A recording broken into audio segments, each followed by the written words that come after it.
Welcome to Vero Performance Insight. This week we kick off with a chat with Michael Voss, the senior coach of the Brisbane Lions, and he'll take us through game plans and goals.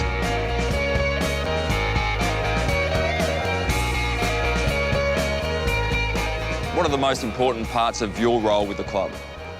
Well, of course, you become a bit of a face of the club, so you're a key spokesperson for the club, and you have to set a strong direction, not only in leadership, but also the cultural space and how you want your operations to flow, and that's right into, while I've got fitness experts, through your fitness philosophy into just your game plan philosophy. But the key thing is being able to manage the people. I mean, that's it's still fundamental about the business.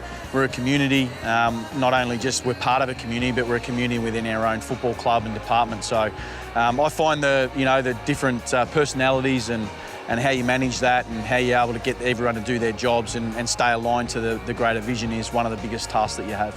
So what did you do to prepare yourself for coaching?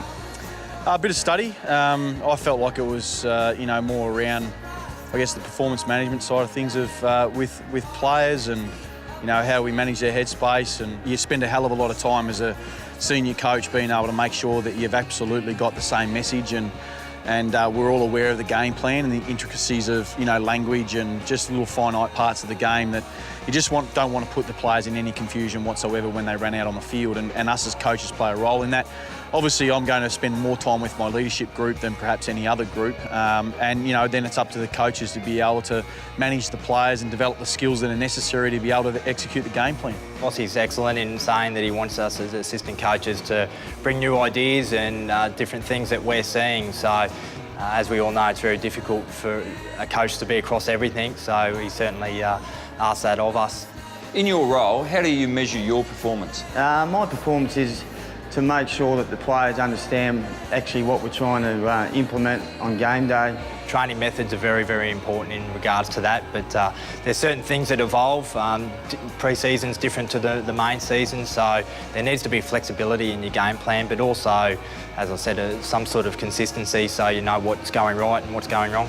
We do that through the vision, as I said. We do that through talking through situations and scenarios, and we do that through allowing them to make decisions quickly on game day without being confused. If I can do that for a player, they're going to make a better decision on game day. I guess I share the philosophy a little bit is that you have to take in consideration where your team is at developmentally. Some might coach a system where they can just input the system and expect their players do that. I don't think we're quite at that stage at the moment. What our end game plan looks like that wins as a grand final is not necessarily going to be what it is right now. So it's finding that healthy balance of being able to what you can execute. But of course we're going to look at the benchmark of the opposition and what they do and where that's relevant, and we're looking at trends across not just 1 year but a couple of years about where the game's going. And of course, it'd be silly not to look abroad and look at other games that have perhaps been around a little bit longer and some of their systems and how you can adapt some of your methods into what they educate and what they reinforce. Vero Performance Insight, brought to you by Vero Insurance. If performance matters to your business, ask a broker about Vero Insurance.